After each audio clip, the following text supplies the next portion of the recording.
that what the left has done is they've taken something that was designed to protect Black Americans and they're using it to protect the invasion of our country.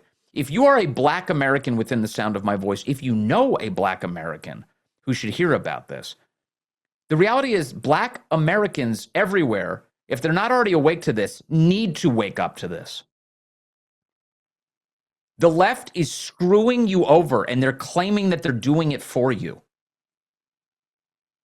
Watch, over on Ms. Now yesterday, one of the reactions came from a whack job. I think his name is Eddie Glaude. He's a Princeton professor for some reason.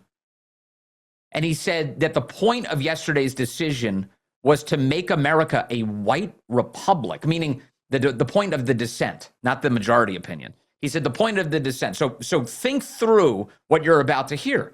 You've got a Black American justice saying that the 14th Amendment was written to protect Black Americans, and a demented Ms. Now guest claims that this is about upholding white supremacy? What the hell are you even talking about? Cut one, watch this. I am breathing a sigh of relief, but I want us to kind of widen the aperture a bit to understand the origins, the provenance of this challenge.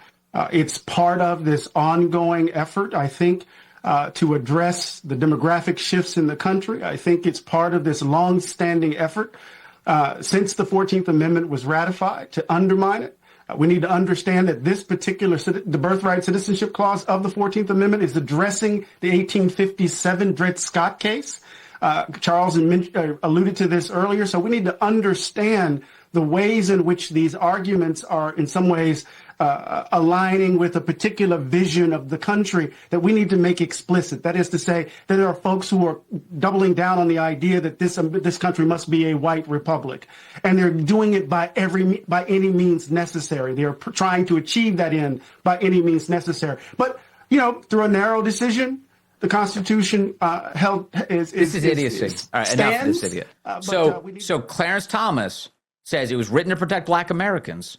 And that guy walks away saying Clarence Thomas is trying to uphold white supremacy. Screw you, Eddie Glaude. You're with the party of the KKK.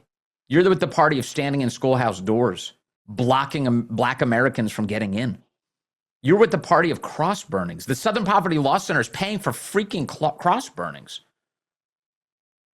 You're with the party that aborts 40% of the Black community every single year in the United States. Spare us the lectures, you jackass.